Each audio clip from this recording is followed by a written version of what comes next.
time to talk about money matters. Let me welcome my guest, Karla Ukman, who says she's not your father's financial advisor. She champions financial education and personalized strategies for women and historically excluded communities.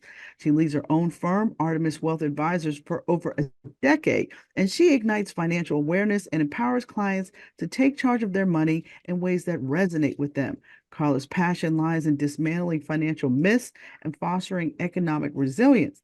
So if you want more information about her, head over to artemiswealth.net. Karla, welcome to the Small Biz Chat podcast. Thank you so much for having me. I appreciate it. All right, so tell me your backstory. How did you get so good with the money? Well, I was not always good with the money. I came from a middle class background. I did not come from generational wealth. I made a lot of money mistakes, especially in 2008 when things got crazy and I didn't have the financial education to really make good decisions. And throughout the years, I was in corporate America. I had trained people in the past and I loved educating people. And I had a mentor that said, "Hey, you should get into this industry because you love to educate people." I said, I don't know about that. And the more that I thought about my experience I had with either a financial advisor or a banker or somebody in the money space, it wasn't positive.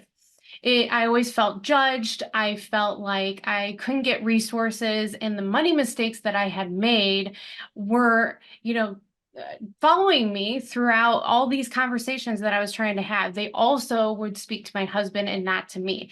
So I dug real deep and I said, you know what? I think this is my calling. I think this is what I'm supposed to do and change the way that we are ingesting this financial literacy because we're not being taught this and my parents weren't taught it and it's skipping generations. Our schools are also not teaching this. So I got into the industry and what I'm doing is I'm really focusing on the education side of money and all things wealth building. And the reason that I work with women in other communities is because historically we are not given the same information as other communities. And I want us to be empowered with our money. I want us to make decisions where we can truly change generations to come. So that's how I got into the industry. All right, so tell me, how can a financial advisor help a typical small business owner? Oh, so many ways. I love this question because when we're talking about money, you have business money and you have personal money, and it is intertwined. So a lot of business owners think that you have your bucket of money with your business and that's going, and then you have your personal money over here and that's going. Actually, it's all intertwined because what happens is you're getting paid from your business, right? So you're paying yourself a salary and Hopefully, hopefully, hopefully, right? hopefully. Hopefully we're there. But even if you're not, how and you're working towards that, how is that going to affect not only your retirement, but also tax planning? How are you going to create a legacy, or how are you going to provide for your family, or charitable gifting if that's something that is on the horizon for you? So when you're working with an advisor, you're actually putting both of your small business income and your personal income together, and you're saying, okay, how can we reach our money goals? Okay. So tell me about, I know a lot of times small business owners when they first start, right? Banks do not loan money to start up businesses unless you are buying a franchise, and you better be, a million liquid and be borrowing money, right? So a lot of business owners have to think about, are they going to hit their home equity? Are they going to, cash out their 401k to start their dream business? And what is your official advice about that? Yeah, so I get this question a lot and rightfully so, right? So this is not a recommendation, so I'm putting my little asterisk there. So everybody's, situation is different and you want to make sure that you're looking at your own situation. But in general, when we're talking about the 401k, there are different ways that you can take money out of a 401k. You can take a loan if you're currently employed, and you might be starting a small business and not quitting your full-time job. Okay, so let's say that, because that happens a lot when we're starting a business. We don't just jump right in a lot of times.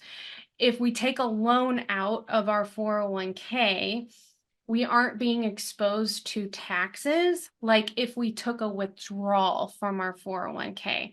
So that is a strategy that can be utilized. Now, the second that you quit your job, that loan that you took out in your 401k is now going to be full income and you're going to be penalized. The IRS says, hey, you're no longer able to pay that loan and you don't work there anymore. So now you're going to be penalized. If you are no longer working and you're jumping right into the entrepreneur journey, you want to make sure that how much you're taking out of your 401k isn't going to not only expose you to unnecessary taxes, because what if you're in a different tax bracket now, but also how is that going to affect your future retirement goals? And when you're doing an analysis, so what I do with my clients is we talk about all this. We look at an analysis and we say, okay, if we start taking money out of this, where's our tax exposure? Are we comfortable with that? And then also, how is that going to affect our retirement? Because now we have to make it up and play catch up. And that's a lot of times hard to do. With the home equity, that is something that has to be done the right way. So you want to make sure that you're not putting yourself in a bad position. It's just like utilizing credit cards, right? Credit is not bad. Credit is actually good when it's utilized properly. And so if that is something that we talk about and we look at all the other options, we can utilize that, especially because the interest rate is usually lower on those than taking out credit cards.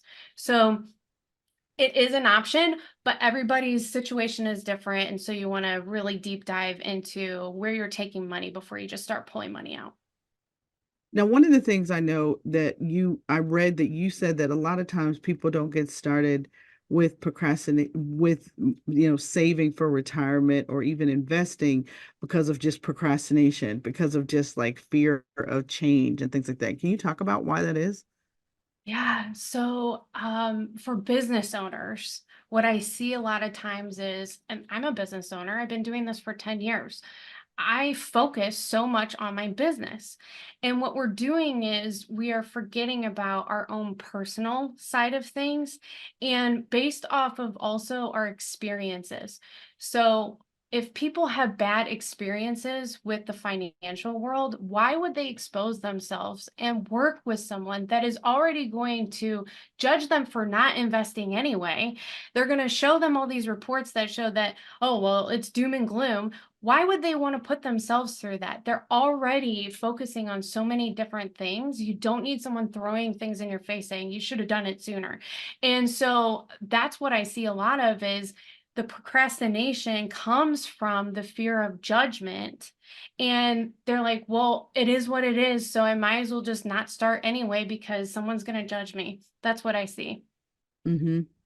So how can we I mean, the thing about it is, though, is that I think the thing about small businesses, and I have this problem myself, small businesses need their money liquid. Like tying it up in 401ks and IRAs and stuff is scary because when you have things like the pandemic happen, when you have things like 0809 happen, and you have to tap into those resources just to stay alive and keep a roof over your head, saving money that you can't touch until you're 59 and a half sounds like ridiculous. Like, is it better to save with insurance policies and things like that rather than be tying stuff up in 401ks for that matter? Well, okay, so here's the misconception about life insurance, and I see this all the time. I'm actually expert in life insurance when it comes to estate planning, and life insurance is a great tool for cash accumulation, but the problem is it's still tied up. So you hear all these things that say, okay, you can take money, withdraw money, or you can take loans.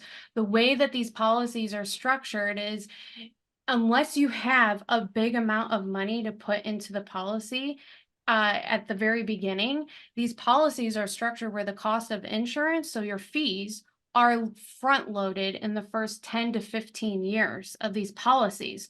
So it's not structured where in the first year you can start taking money out of it, because you haven't even been contributing to it enough for it to even grow the cash.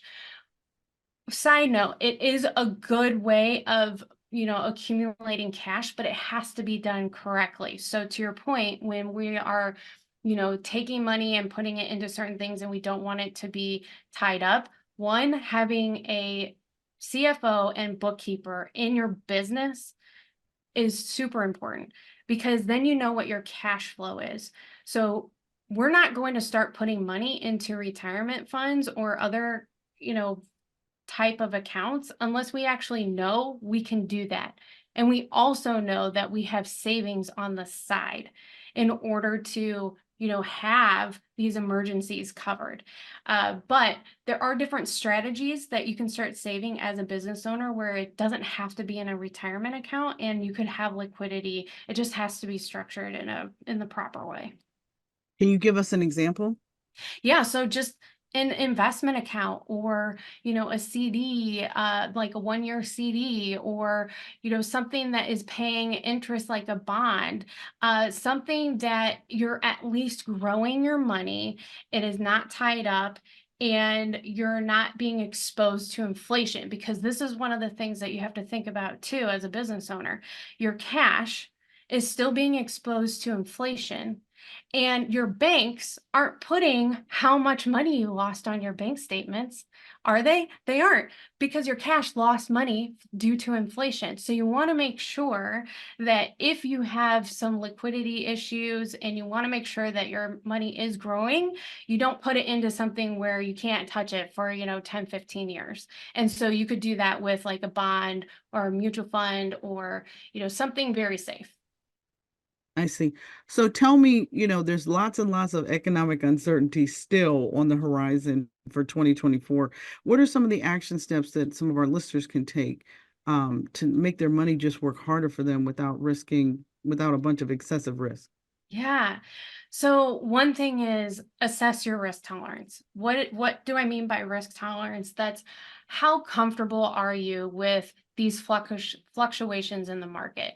And when you're working with someone like myself, I help take the emotion out of the markets.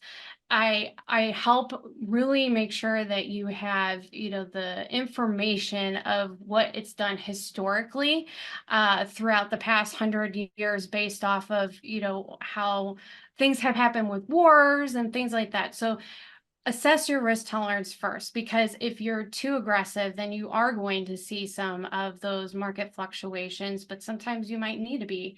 But that's one thing that you can do. Also, prioritize your security. So we just talked about making sure that you have cash on hand for your expenses in case something does happen. And that means in case the market is fluctuating with these uncertainties. And we've seen that the past couple of years. So having something where you have 3 to 6 months of emergency funds to have living expenses where you don't need to take money out of, let's say, a 401k that you set up for yourself as the business owner, or an IRA. And then these safety nets really help with debt too, because if you have debt and you can pay these bills and you're not, scared of how the market's fluctuating, and it just gives you more of a peace of mind. So you want to make sure that you assess how risky you are, and also make sure that you have cash on hand as well. And even, just making different adjustments to your investment account can make a big difference when it comes to these uncertainties. Great. Thank you so much, Karla. You've really been giving us some great information. And when we come right back on the Small Biz Chat podcast, we're going to learn more about how to be more intentional about how you use your money in your business. You're watching the Small Biz Chat podcast, and we will be right back. Hi, I'm Melinda Emerson, Small Biz Lady, and I want to welcome you to Small Biz Lady University. Our mission here is to end small business failure. So, all of the courses here are about two things: how to become your own boss or how to make money online. So, that's what we do here. So, whether you want to learn about email marketing and sales funnels, or you're ready to get started with social media selling, or if you're really just getting started with e-commerce, you might want to jump into our How to Sell and Market Online course. Either way, if you want to learn how to become your own boss and do it well, I have everything you need here at smallbizladyuniversity.com. If you have any questions or have any technical problems getting signed up, just email us at support@melindaemerson.com. Take care.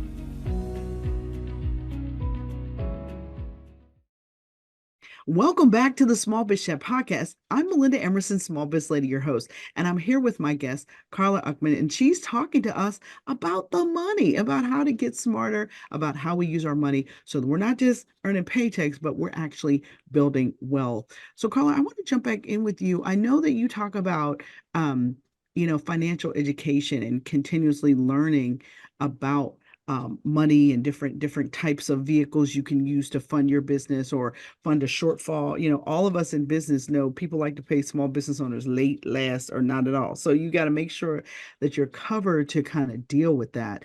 Do you have any suggestions about how people get financial education if they're like clueless or they never had a parent with a professional job that had access to anything like this? Yeah.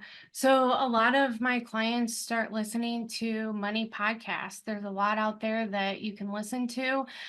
You can also attend nonprofit financial literacy programs. There's conferences out there and seminars that you can attend.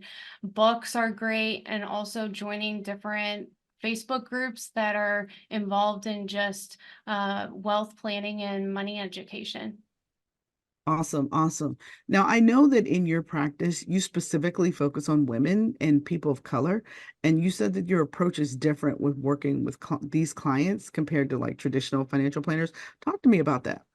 Yeah, so the reason that it is different is because I don't come to the appointments where I'm just throwing recommendations out without truly knowing. I ask what your money journey has been because that's super important.